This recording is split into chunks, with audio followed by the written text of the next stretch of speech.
اور بھائی اگر ہم کسی سے نیک گمان رکھیں گے نا، مثلاً یہ ہے کہ یہ آدمی نماز نہیں پڑھتا، تو ممکن ہے مسجد میں نہ پڑھتا ہو، گھر پہ پڑھ لیتا ہو، یہ بھی تو گمان ہو سکتا ہے نا، اس مسجد میں نہ پڑھتا ہو، کسی اور مسجد میں پڑھ لیتا ہو، تو یہ کیوں سوچے کہ یہ بے نمازی ہے؟ یہ گمان کیوں قائم نہ کرے کہ نمازی ہے؟ مومن بے نمازی کیسے ہو سکتا ہے؟ بھائی کسی اور مسجد میں پڑھ لیتا ہوگا، اپنے گھر پہ پڑھ لیتا ہوگا، لیکن دل میں یہ بدگمانی پیدا کر لے گا نا یہ بے نمازی ہے، پھر اس سے نفرت کا اظہار، حقارت کا اظہار، تو یہ ٹھیک نہیں ہے۔ تو بدگمانی اپنی ذات سے ہونی چاہیے، بدگمانی دوسروں سے نہیں۔ حضرت مولانا مظفر حسین صاحب کاندلوی رحمۃ اللہ علیہ ہمارے اکابر میں سے ہوئے۔ ایک مرتبہ مسجد میں تشریف لائے۔ اس پر میں عرض کر رہا ہوں کہ انسان کا جو نیک گمان ہے نا، اس نیک گمان کا اثر دوسروں پر پڑتا ہے۔ اگر اس کے اندر کوئی خرابی بھی ہوتی ہے، اس نیک گمان کی یہ برکت ہوتی ہے، اللہ اس کو بدل دیتا ہے۔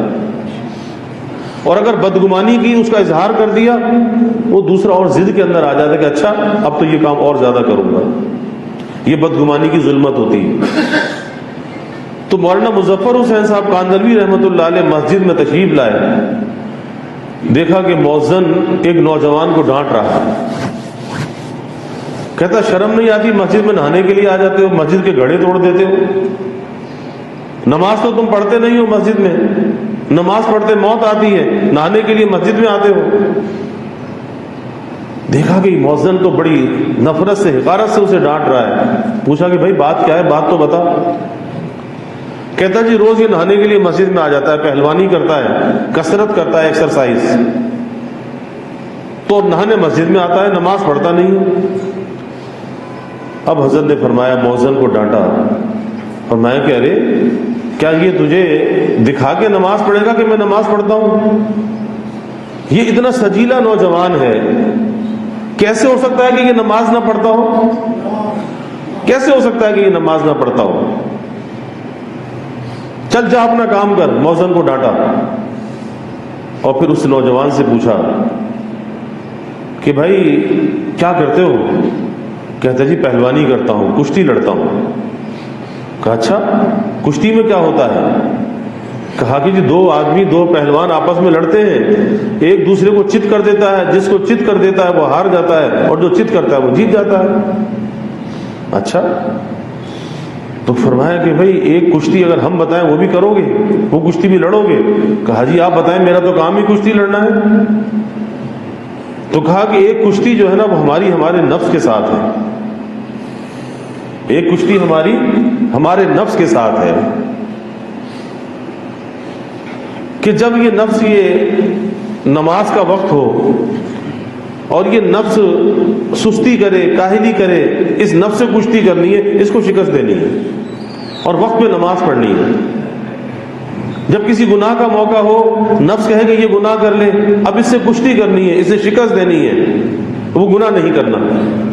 کہتا ہے لو جی یہ بھی کوئی مشکل کام ہے، یہ بھی کوئی مشکل کام ہے، یہ تو بہت آسان کشتی ہے۔ تو اس حکمت کے ساتھ اس نوجوان کو نمازی بنا دیا، نیک بنا دیا، وہ نمازی بھی بن گیا اور نیک بھی بن گیا۔ کس کے ساتھ؟ حکمت کے ساتھ، نیک گمان کے ساتھ۔ امام اعظم ابو حنیفہ رحمۃ اللہ علیہ، دیکھا کہ ایک شخص کا جو تہبند ہے، ازار ہے، وہ ٹخنوں سے نیچے لٹکا ہوا ہے۔ اب اسے نصیحت بھی کرنی ہے،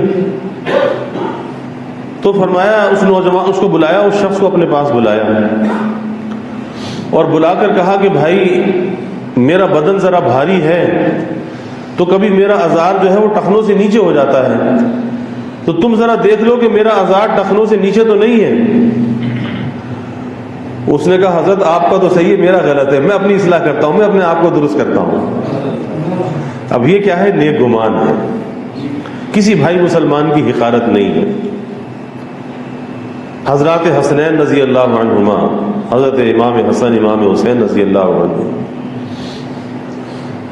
دیکھا کہ ایک شخص ہے، بڑی عمر کا ہے، لیکن وضو غلط کر رہا ہے۔ اب یہ سوچنے لگے کہ ہم تو بچے ہیں، اور یہ تو بڑی عمر کا شخص ہے، اب اسے کیسے کہا جائے؟